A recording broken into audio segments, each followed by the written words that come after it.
నమస్కారం అండి. నా ఛానల్‌కి మీ అందరికీ స్వాగతం. తినే కొద్దీ తినాలనిపించే పాలక్ పన్నీర్ ఎంతో టేస్టీగా నేను ఎలా తయారు చేశానో ఈ వీడియోలో చూపిస్తున్నాను. ముందుగా స్టవ్ ఆన్ చేసి బాండీ పెట్టుకొని వాటర్ వేసుకొని దాంట్లో సాల్ట్ వేసుకొని 2 కట్టల వరకు ఫ్రెష్ పాలకూర ఆకులు వేసుకొని ఒక 5-15 నిమిషాల వరకు ఉడికించుకోవాలి. వీడియోలో చూపిస్తున్న విధంగా ఆకులు అవ్వగానే స్టవ్ ఆఫ్ చేసి మనం పాలకూర అనేది బయటికి తీసుకోవాలి, లేకపోతే ఎక్కువగా ఉడికిపోతుంది. ఇలా తీసుకున్న తర్వాత కొంచెంసేపు చల్ల నీళ్ళల్లో కానీ బయట ఉంచాలి. ఇలా చేయడం వల్ల ఇంకా ఎక్కువ ఉడకకుండా ఉంటుంది. నెక్స్ట్ ఈ ఆకులని మిక్సీలో వేసుకోవాలి. 2 కానీ 3 కానీ పచ్చిమిరపకాయలు కూడా వేసుకోవాలి. పచ్చిమిరపకాయలు వేసుకున్నప్పుడు సాల్ట్ తప్పనిసరిగా వేసుకోవాలి, లేకపోతే చేదు అనేది వస్తుంది.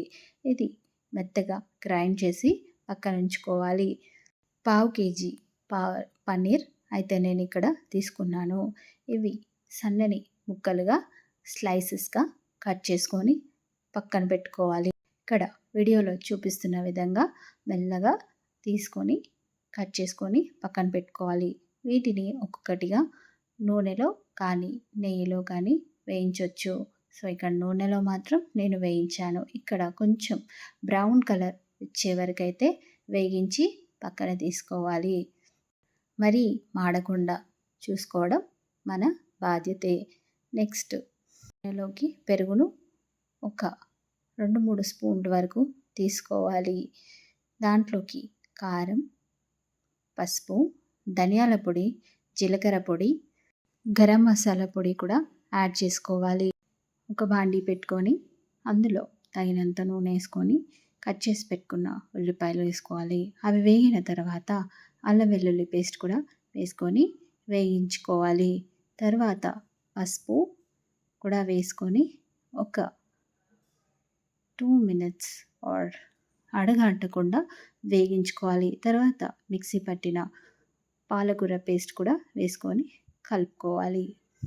ఇక్కడ కాన్స్టెంట్గా కలుపుతూనే ఉండాలి, లేకపోతే అడుగంటుకుతుంది. సిమ్లోనే పెట్టుకొని వేయించుకోవాలి. 3 టమాటోస్తోని మిక్సీ పట్టుకున్న ప్యూరీని కూడా వేసుకొని ఒక అర నిమిషం వరకు కలపాలి. ఈ 2 మిశ్రమాలు మంచిగా కలిసే వరకు కలుపుకోవాలి. నెక్స్ట్ మనం మసాలా కలుపుకున్నది పేస్ట్ కూడా వేసుకోవాలి.